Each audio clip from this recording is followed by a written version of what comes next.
financially ruined me in court because of a stupid kiss on a night out. I believe the saying, keep your friends close and your enemies closer, applies to me because you really don't know what your enemies are up to.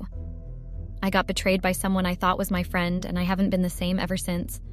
I'm not okay right now, and I don't have any friends, which is why I want to share this story with everyone. Hey Redditors, my name is Chloe, and I am 26 years old. My husband, or should I say ex-husband now, Alex, is 28 years old. I believe I should start telling this story from the beginning of my life. I come from a poor family, and that's just it. We are a family of 4, and I have one younger sister, Sophia, who is currently 20 years old.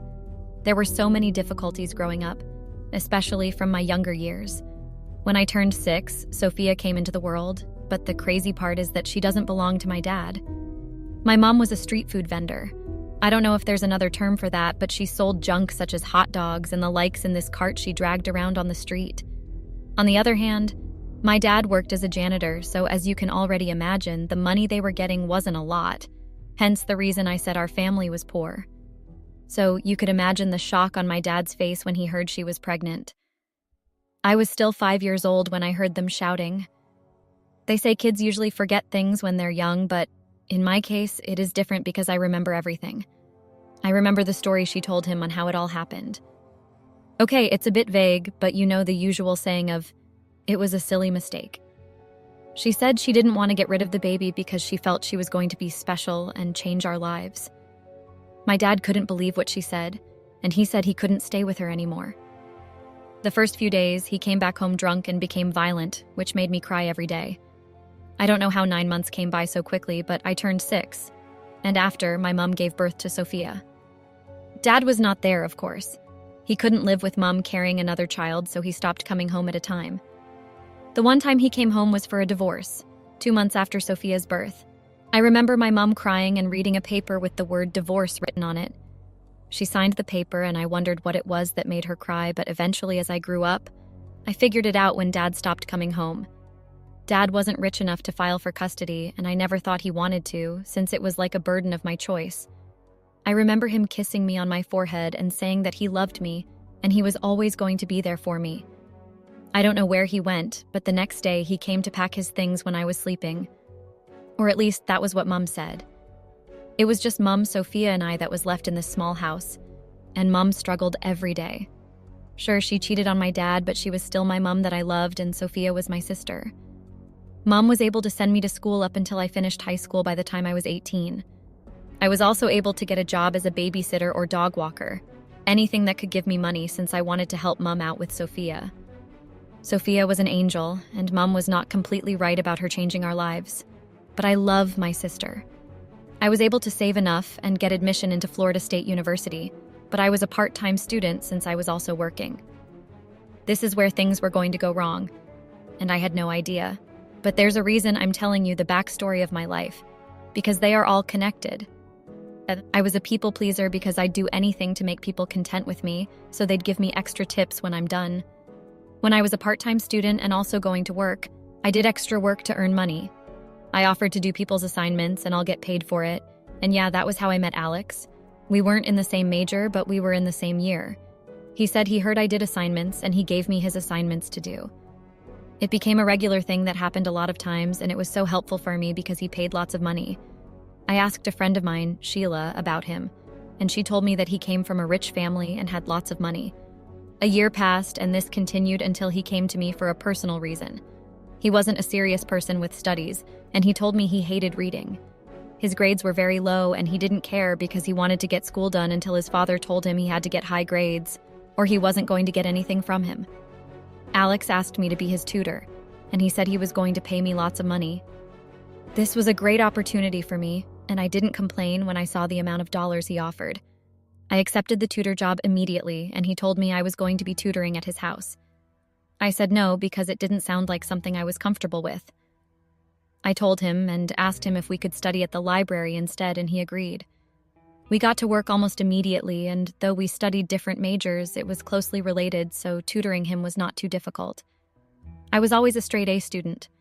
My mom made sure to remind me of the importance of education right from early childhood, and this played a huge part in my studies, as I was always at the library trying to learn new things whenever I wasn't working. and that contributed greatly to my academic success. Tutoring Alex was surprisingly not as difficult as I thought it would be because he was a really fast learner. And not only that, but he had a good memory as well. He was just not being serious with studies. Alex was super respectful and didn't try anything improper with me. In fact, we got along so well I didn't know when I got so comfortable around him, and I noticed he was comfortable around me. We would talk a lot about life and everything that had happened to us. Turns out Alex just never tried hard, and hence his grades. We were getting closer by the day, and Alex began to tell me more and more about himself until it felt like I knew him better than anyone else. I knew almost everything about him down to what he wanted to do and why he was currently putting in so much effort. He told me that he wanted to do well on his own and show his dad that he didn't need his wealth. Alex, like a lot of other men of his age, didn't have the best relationship with his father. He was pretty ambitious, far more ambitious than I thought, and I was beginning to love him for it. He told me that he wanted to start up a company, something huge, and together we started drawing out plans. Alex and I had everything covered. We had decided where the company would be in the next 5 years as at that time, and even set goals for each year too. At first I misjudged the situation. I thought Alex was just playing around until I saw him put it to action with my own eyes. He had gotten a small place and little equipment that could begin the work, and that was how our company began. Of course, final exams were coming up, and so we studied harder than ever and finished on a high note. We were so ecstatic, and I was so proud of everything we could achieve.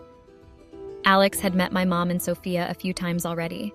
He and Sophia got along so well, and I liked that. Alex asked me out a few weeks after we had graduated. I wouldn't say I didn't expect it, but it wasn't an easy decision for me to make. My friend Sheila had a huge crush on Alex, and I knew about it. She had told me more times than I could remember, but Alex never seemed interested in her. I accepted his proposal, and we officially started dating. Sheila was furious at me, and she didn't talk to me for some months. Alex was an attractive guy. I never looked at him that way until we started dating. I always saw him as my student, but things were different. He was now my boyfriend. He was taller than I was. I wasn't that tall anyways, but he was the perfect height. He always looked good, and I always thought it was because he had the best clothes to wear. But turns out he actually knew how to dress, smell, walk, and he was just perfect. I had never been a romantic type of person, but I knew women would give an arm and a leg to be with Alex. Alex had a friend, Frank, who majored in law, and he became the company's attorney and Alex's personal attorney too. Frank was a great lawyer and a close friend of Alex. They both had a very similar background, and so they got along really well. I did not know much about Frank at all, and I didn't really care to. We didn't see each other a lot, just days when we had a meeting that he had to be involved in. Alex and Frank would, however, hang out a lot. This continued for a year, and finally, Alex asked me to be his wife. It was a small surprise with only a few friends, and my mom and sister, but it worked. I agreed. And within the next year, we got married. Our company was doing quite well for itself and was beginning to make a name. Apart from being official partners, we were now also married, and things were looking great. We both understood our roles in making things work, and we did things without fault. 3 years passed since then, and our company had already surpassed all the goals we set for it, thanks mostly to Alex's effort. He was way more serious than I thought, and he definitely changed from the nonchalant boy who didn't care about school that I met all those years ago. He was driven, very driven. He really wanted to show his dad that he could do much better without him, and he was proving himself right, and as his partner, I can attest to that. As for our marriage life, things were normal. Nothing unusual ever happened. We had what you'd call a very average marriage. Nothing exciting ever happened, but we never argued, and that brought me great peace. We'd always talk and go on date nights and all, but aside from that, our marriage was very plain. We hadn't really put in much effort for a baby yet, and I think that sat right with us, because at the rate we both worked, a baby at that time wouldn't be convenient. There was always an event at the end of the year to celebrate the success of the company. It was not always the same thing we did. The first year was an official party, the second was a camp out, and last year it was going to be a beach party, but it was changed to a weekend hangout in a cabin. Our company had just over 40 employees, and so it could work. We rented 3 cabins uptown for ourselves, and everything was still going great up until that point. I remember the night before we left, Alex told me that he'd have preferred it if we just had the beach party. But since everyone else wanted this, he had to choose it. Our company had many young employees, and most of them were single, but a few of us were already married. Out of the 40 of us, 35 showed up. Some couldn't for one reason or the other, but as every year before that, Frank was present. Frank is definitely in his late 20s. He is dark-skinned and tall, taller than Alex.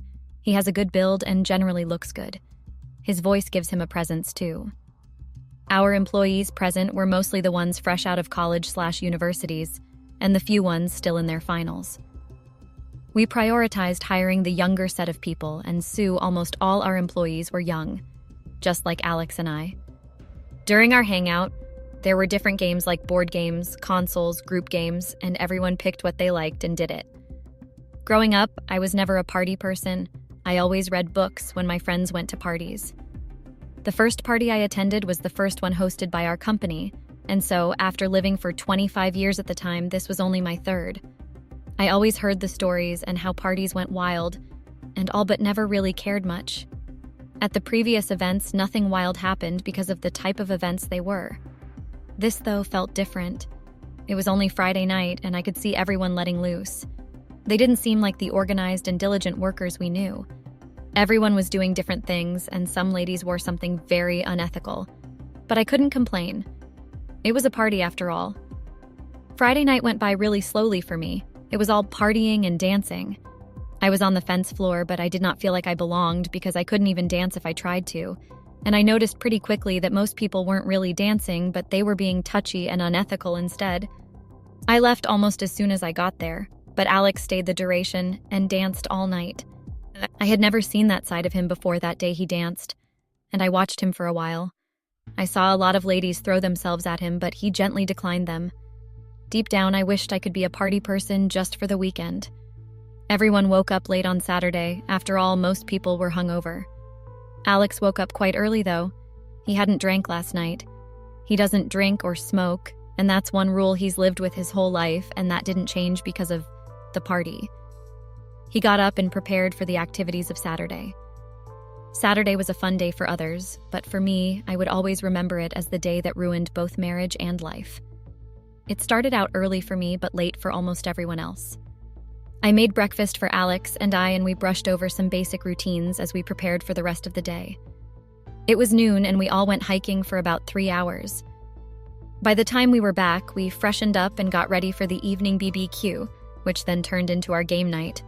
That was the main event of the hangout. Every board game I could think about was available, and I was great at board games. I played them for a while, and after a couple of wins, I moved on to the group games. There were so many games being played, but I settled with a group of 10 people. Alex wasn't in that group, but Frank was. I wasn't aware of the game to be played yet, and once they started, I wanted out. It was truth or dare. I was confused about staying or going, but decided to stay because I have lived a mediocre life, so no truth could be embarrassing. And I thought no one would dare me to do something out of line as they knew my position and marriage status.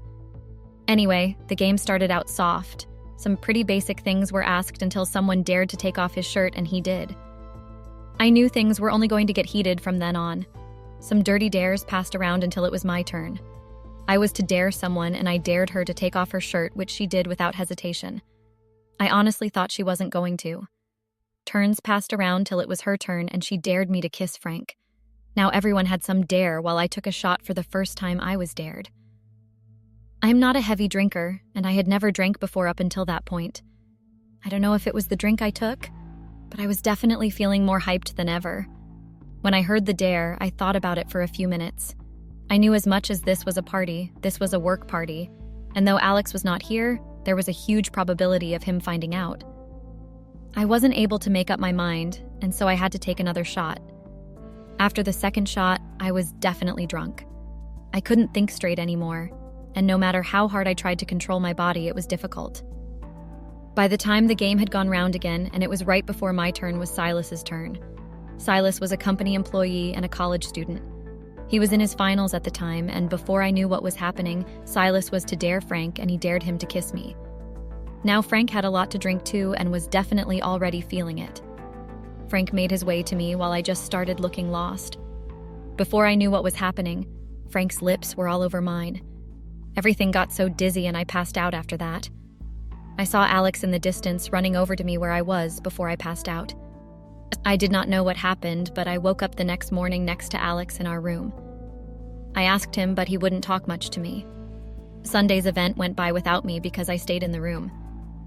I had remembered what happened between myself and Frank, and I was not only embarrassed, I also suspected that Alex saw us, and this made me scared. Alex was someone who didn't like to open up much when something happened. He preferred to solve it on his own and stay locked up in his head till he was able to sort it. And this didn't only make me scared, it made me worry about him. But I knew Alex always did whatever he set his mind to do, which only worried me more because that made it extremely difficult to get him to change his mind when he made a decision. I knew Alex very well, and I knew finding out would ruin our relationship. Alex didn't speak to me much on Sunday even after he got back from the event of the day, and it was time to leave. Everyone left on Sunday evening and the drive back home was a long one.